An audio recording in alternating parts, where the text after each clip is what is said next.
I'm Grace Harper, age 28, and I'll never forget the time I hobbled into that Denver courtroom, the thud of my crutches off the smooth floor. My heart was racing as I stood before me family seated there so smug, believing they'd already triumphed. But their eyes spiked open when they realized I was Liv, standing tall, despite the agony streaking through my leg. But it was the woman standing by my side who caused my father to jump out of his seat, his face white as he yelled, "Oh my God, it's her!" The whole room came to a standstill. They figured they had taken my future out of that hospital bed where I was left alone in a coma, discarded like I was nothing. They thought they could take everything I had achieved, a $10 million contract, my career achievement. But they were mistaken.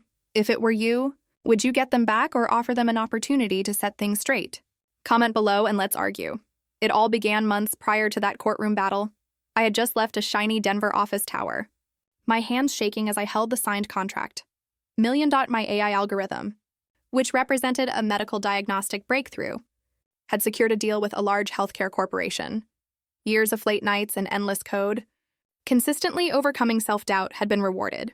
I was 28, a software engineer at the height of my powers, and I couldn't wait to tell my family. I drove to our suburban home, with my heart pounding with pride. Seeing their faces light up, I was mistaken. When I walked through the front door, my sister was there sitting at the kitchen table, eyes narrowed. She was 32, a project manager at my firm, always poised, always composed. But today, something was amiss. I held up the contract, smiling, and said, "I did it. $10 million for my algorithm." Her lips curled, not into a smile, but a scowl. "Your algorithm?" She snarled. "You mean Theo I've been managing? The one I bumped through meetings?" Her voice seethed with venom, and I stood still. I'd always known she was competitive. Always the golden child who received our parents' approval while I fought for crumbs of approval. But this was different. This was anger. I attempted to explain that the algorithm was my work, my code, my sleepless nights. She stood her chair, scratching the floor, and leaned forward. "You think you're better than me, don't you?" She spat. I stepped back, my hands raised, trying to placate her. "This has nothing to do with you," I told her, my voice trembling. But she was not hearing me. We stood at the top of the stairs now, shouting, her face inches from mine. "You are nothing without me," she hissed. And then, in an instant, her hands pushed my shoulders. I stumbled, my foot catching air, and the world spun as I tumbled down. Pain erupted in my head, my body thundering down the wooden steps. And then darkness. When I came to, I was in a hospital bed, the beeping of machines filling the silence. My head throbbed, my leg ached, and a nurse's voice cut through the fog. "You're awake?" she said softly. I blinked, trying to piece it together. "How long?" I croaked. 2 weeks, she replied. "Here he's kind but guarded. 2 weeks in a coma." I asked about my family. "My sister, my parents." The nurse hesitated, then said, "No one's been here. Your parents called once early on, but they haven't come." My chest tightened. I'd expected my sister to stay away after what she'd done. But my parents, I thought of my dad always away and my mother always taking sides with her favorite daughter. Did they ever say anything? I asked, fearing the response. The nurse avoided eye contact. "They told you did this to yourself, that you shamed them." I lay there gazing up at the ceiling, the words slicing deeper than the tumble. My own parents pushing me aside like I meant nothing. I remembered the contract. My victory now contaminated by my sister's jealousy. She'dn't merely pushed me down the stairs, she'd attempted to delete me, and my parents, the ones who were supposed to be by my bedside praying for me, had turned their backs. I tightened my fists, the pain in my body nothing in comparison to the betrayal in my heart. As days crawled in, my solitude became more burdensome. The hospital room was a cage, its walls closing in upon me as I lay there. My body throbbed from the fall. No one from my family appeared, not my parents, not my sister. I kept looking at the door, wishing someone would care, but it remained closed. The nurses walked softly, their rounds a haze, and I was left in my own with my mind dwelling on the bite of my family's betrayal. I'd always been the outsider in their eyes, shadows by my sister's grace, but their absence now hurt more than ever. I wondered if they even realized I was awake, or if they simply didn't care. My sister came one morning without warning. She stood at the side of my bed, her arms crossed, a smirk twisting her face. "Still hanging on by a thread, huh?" she said, her voice cold and hard. "You're holding everyone back, you know." Pain shot through my leg as I attempted to move, glaring at her. "Why are you here?" I asked, my throat constricted. She leaned in closer, her eyes glinting. "Just making sure you don't get in my way," she said, then stood up and left, her footsteps echoing. Her words weren't just cruel, they carried a weight like she was guarding a secret. I clenched the bedsheet, my anger simmering. She wasn't just mocking me, she was up to something. Later that week, my best friend slipped into the room, her face drawn with worry. She hugged me gently, careful not to jostle me injuries, and sat beside me. "I've been fighting to see you," she said, her voice low. "The hospital kept me away until now." I felt a rush of relief, her presence a lifeline in this lonely place. Then she let the bombshell drop. "Your sister's been talking at work," she said, her eyes glinting. "She's telling everyone she's taking over your $10 million contract, acting like it sure's." My stomach turned over. My algorithm, the one I'd developed from scratch, was being stolen by her. She's saying she's the one who made it all possible. My best friend chimed in, her voice tight with revulsion. The realization hit me hard. My sister wasn't gloating. Just for the sake of it, she was attempting to steal my legacy. That night, I took my phone, wincing as my fingers stumbled with the screen. I had to check my bank account, hoping to pay some hospital bills and regain a shred of control. That app came on and a red alert flashed. "Account frozen," my heart racing. I phoned the bank, away, voice trembling, and the representative's words sent shivers down my spine. "A court order froze your funds," she said. "It cites concerns about your ability to manage them." Ability? I just woken up from a coma, struggling to stay alive, and somebody was trying to brand me as incompetent. My sister's visit, her arrogant self-assurance, and her boasts on the job fell into place.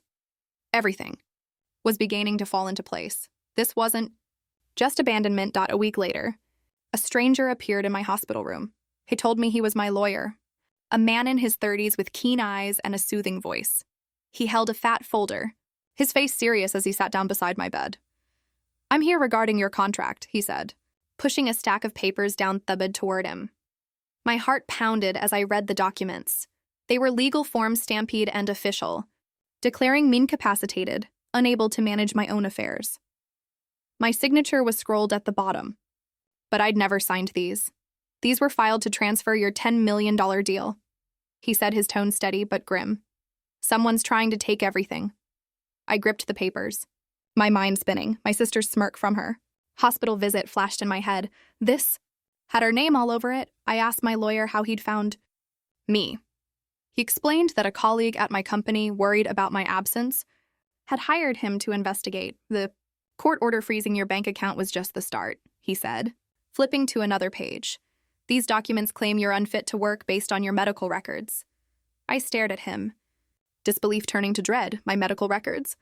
I'd barely been awake a week, and someone was already rewriting my story. My lawyer leaned forward, his voice low. "We need to dig deeper, but this looks deliberate." I nodded, getting angry. My sister wasn't stealing my contract. She was attempting to erase my competence, my identity. That afternoon, a doctor visited me.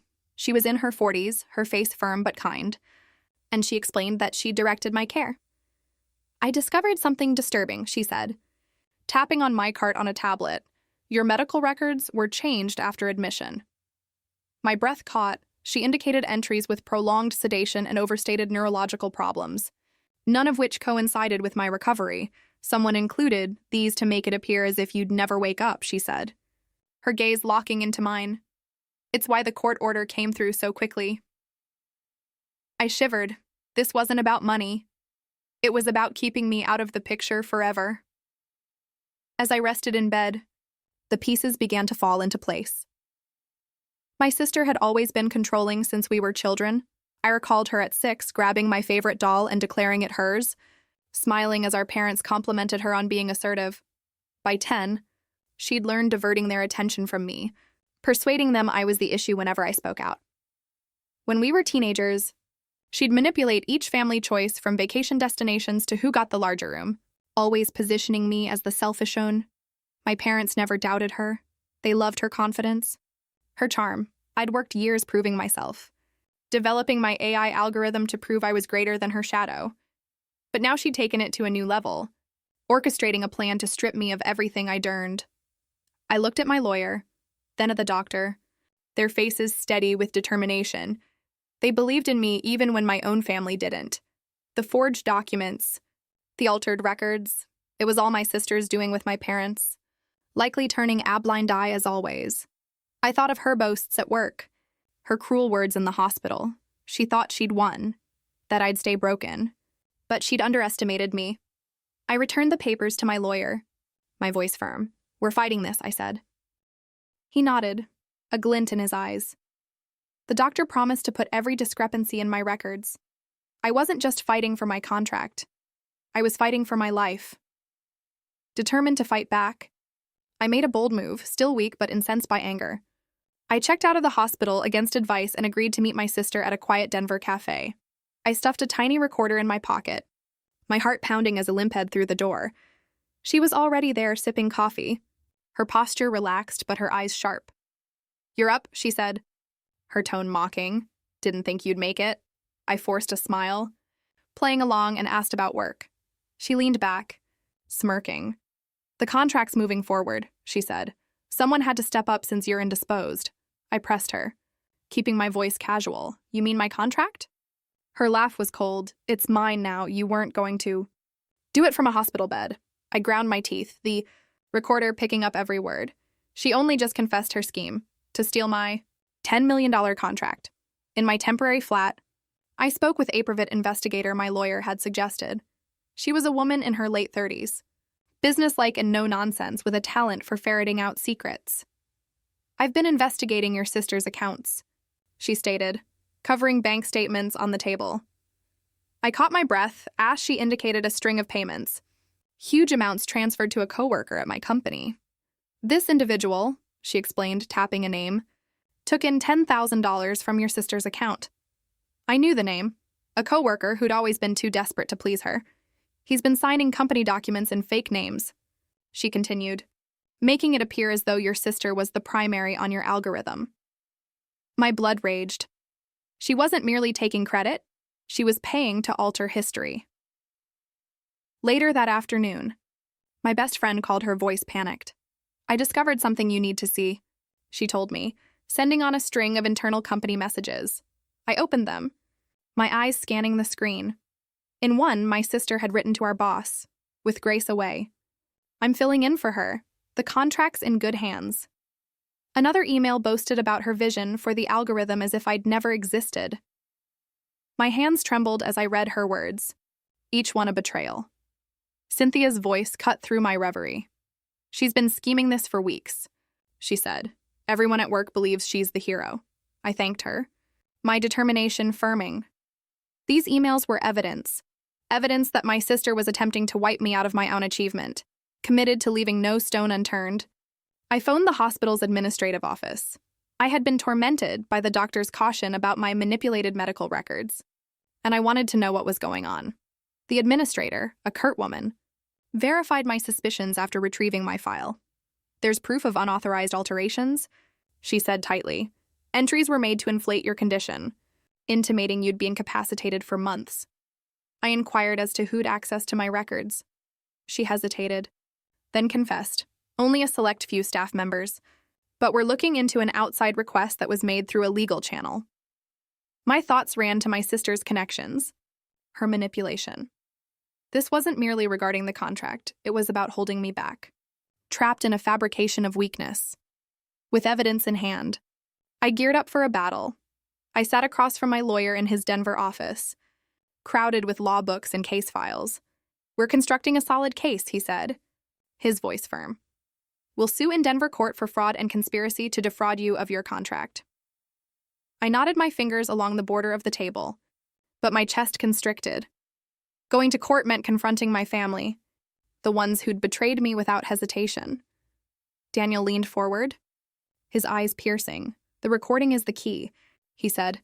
"In Colorado, one-party consent is legal, So your cafe conversation with your sister is admissible, I exhaled, relieved that my risky move would hold up in court.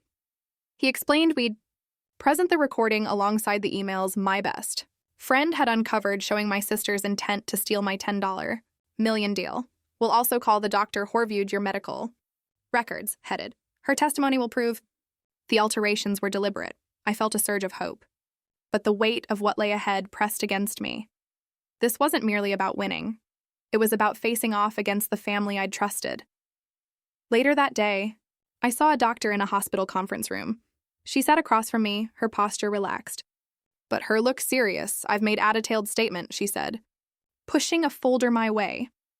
It verifies the unauthorized alterations to your records, entries made to create the appearance of a greater coma and imply permanent incapacity. I read through her notes. My heart pounding, the proof was obvious. Someone had tried to paint me as helpless, to justify stripping me of my rights. Dr. Price met my gaze. I'll testify to every discrepancy, she said. Firmly, this wasn't an accident. Her words bolstered my resolve, but they also stirred a storm of emotions I'd buried deep. As I left the hospital, memories of my family's favoritism flooded back. I saw me sister at family dinners, always the center of attention, her stories earning my parents' smiles while my achievements went unnoticed. I'd recalled when I'd won a science fair at 15, only to have my mother praise my sister's art project instead. My father would nod in agreement, brushing off my efforts as impractical. Their perennial preference for her had compelled me to work longer and harder, strengthening my algorithm to prove I was sufficient. Now they'd taken her side, allowing her to control my life while I struggled to live. The hurt of their dismissal struck me like a wave, risking suffocating my confidence. I got out at a courthouse park, requiring air. I sat on a bench, the cold piercing through my coat, and let myself feel the pain. I wasn't fighting only for my contract. I was fighting for the truth. For the years I'd worked proving myself. The trial day finally came and I was prepared. The Denver courtroom hummed with tension as I sat next to my lawyer, my hands tightly clasped in my lap. Daniel stood, his voice clear and commanding, speaking to the judge. We have irrefutable proof of a cover-up to cheat my client. He started playing the recording from the cafe where my sister had confessed to swiping my $10 million contract. The sound played, her smug voice ringing out across the room. It's mine now, gasping spread through the gallery. Daniel continued with the fake company records demonstrating how my sister and another colleague had misstated records to claim my algorithm. I looked at her across the room, her face white but obstinate. Then Daniel introduced the bank statements showing payments my sister had made to Mark, who was a coworker who sat stiff in his chair. They said transactions established collusion. Daniel intoned, his voice unshaken. He submitted the judge a folder full of emails my best friend had discovered wherein my sister boasted about substituting for me. Evidence wasite, each piece piling on her. Then came the doctor. Dr. Price testified coolly, her words clear. The medical records were manipulated to inflate Ms. Harper's condition, Shep presented. Holding up charts. False entries implied permanent incapacity used to justify the court order against her. The judge's eyes narrowed and I felt a spark of hope. The truth was unraveling. My sister stood to defend herself, her voice sharp but unsteady. I was protecting the company, she said, her eyes flicking to the judge. Grace was unstable, unfit to lead. Hurley's hurt, but they fell apart under examination. Mark followed, stammering through his defense. I was just following orders, he said, not meeting my AS. His weak excuse only deepened the judge's frown. I watched my parents in the gallery, their faces a mix of shock and denial. My mother clutched my father's arm, her lips trembling. My father stared ahead, his usual cold demeanor cracking. They'd enabled my sister for years, but now their complicity was laid bare. Daniel called me to testify.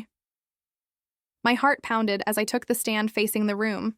I spoke of my algorithm, the years of work I'd poured into it, and the betrayal of being pushed down the stairs. I described waking in the hospital, left by my family, and finding out about their plan to rob me of everything. They thought I'd keep quiet, I stated, my tone firm despite the pain in my chest. But I'm here seeking justice. The courtroom fell silent, the severity of my words registering. My sister scowled, her confidence dwindling. My parents avoided eyes, unable to look at me. For the first time, I felt the power shift. The judge hesitated, the minutes dragging like hours. She finally handed down her verdict. "The evidence is overwhelming," she said, her voice stern. "The defendant hatched a premeditated scheme to defraud Miss Harper of her intellectual property and financial rights.